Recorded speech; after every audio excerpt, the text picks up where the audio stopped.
Well, welcome back to Russ's part two, nitrogen management in corn.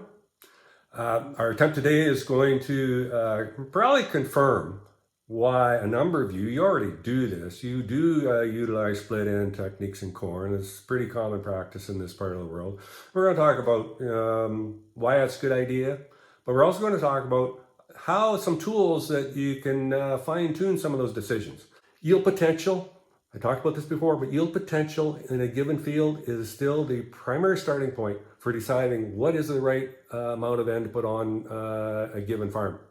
The higher the yield potential, the more N, the lower yield potential, the less N. Second thing, and I would encourage everybody to use this, go to gocorn.net and use the corn nitrogen calculator that's in the website.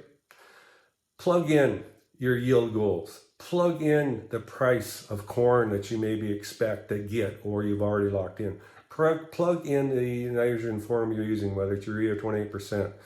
Plug in the price of that nitrogen that you've already purchased or expecting to pay this spring.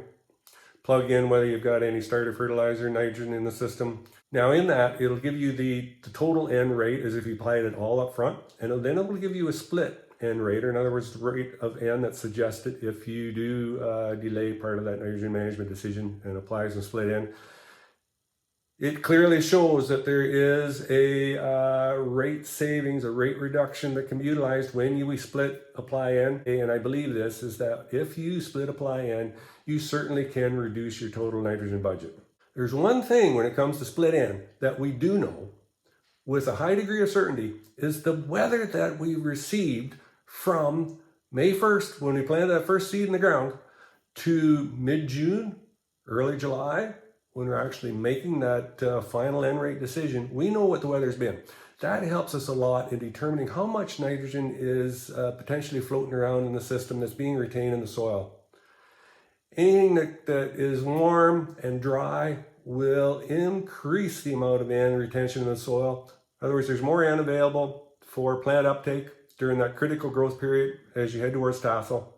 If it's been wet, generally then that there's less N availability in the soil because there's been a greater chance of denitrification, losing nitrogen through the nitrous oxides, evaporating into the atmosphere, and kind of generally a greater risk of nitrogen loss from leaching. So that weather, delaying that decision so you know what the weather has been, is a helpful tool to determining that amount of N to put on a split. You have no idea what the future N, or future weather, I should say, you have no idea what the future weather is going to bring. And that's always the fly in the ointment when we talk about nitrogen rates and what is the right N rate. The next thing is the role of nitrification inhibitors. This is an example of how nitrogen reacts when we put either 20% of urea right near the top of the soil surface. You'll get some heat and some wind in the spring working on taking that urea will quickly convert to ammonia gas. A portion of that ammonia bleeds off into the atmosphere. Another part of the ammonia will go through a conversion process to ammonium, further to nitrate, and that nitrate then can be further oxidized into N2O gas or nitrous oxide, which as well bleeds into the atmosphere. When the inhibitors are applied in combination with that nitrogen, it really has the effect of putting a blanket, if you will, across the top of that soil surface, sealing it off so that any conversion from the urea, or 28%, that urea fraction to ammonia, the ammonia then stays within the soil and is then converted to ammonium ions, which further go to nitrate, and both ammonium and nitrate are readily available for plant uptake. Again, Craig Drury at the Hero Research Station has really good data on showing both how nitrification inhibitors reduce total N losses to the tune of 10 to 20%, and how they also can produce yield advantages, sometimes in that same magnitude.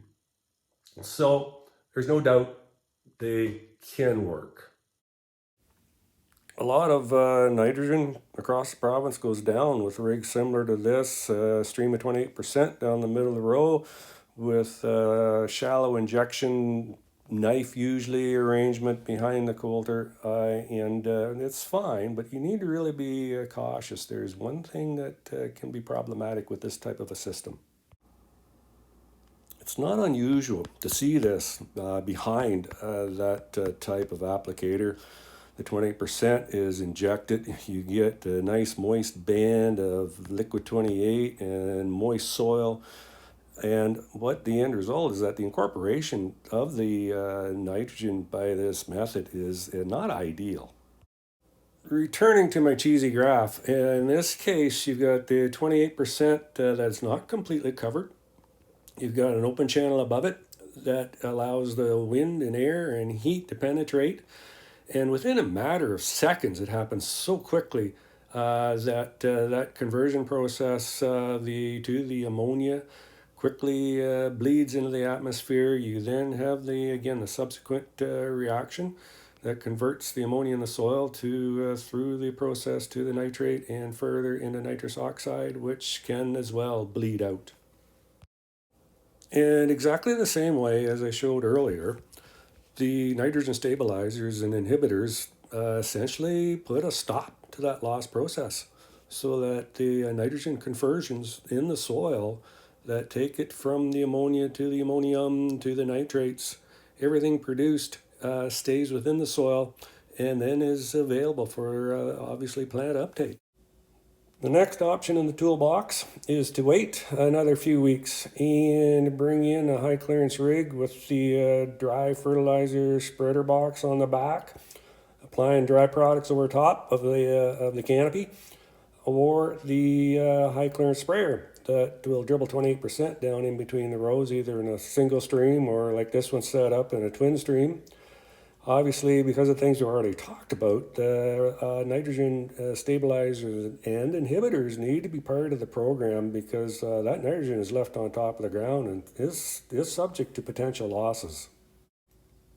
One last thing that a number of people will get wrapped up in, and I just don't think it's a factor on our soils in our area, but they want to dissect the relative difference in performance between laying a stream of 28% right beside the corn row versus laying a stream or injecting it in the middle of the row versus the simplicity of broadcasting a dry urea product over top of the canopy.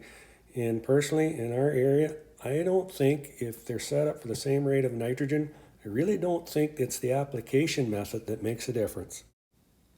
So to wrap this up, we spent some time talking about rates. We spent some time talking about different type of side dress equipment and timing. Talked about nitrification, stabilizers, and inhibitors. So what's the plan? Well, our plan this year going forward is to utilize high clearance application equipment, dribble 28% down between the corn rows later in the growing season, and determine whether the rate response as predicted by the nitrogen calculator is accurate, whether we can either reduce some rates depending on weather, or whether we maybe actually need to put a little bit more in on to grow corn at its most profitable point. It's always fun to try something different. That's going to be the project for this year, and we'll let you know how it all turns out. Well, that's it for this session, and hopefully I have at least trigged your mind into thinking about looking at your nitrogen rate, nitrogen program for the coming year. We're going to be back, and until the next time, thanks for watching. Have a great day.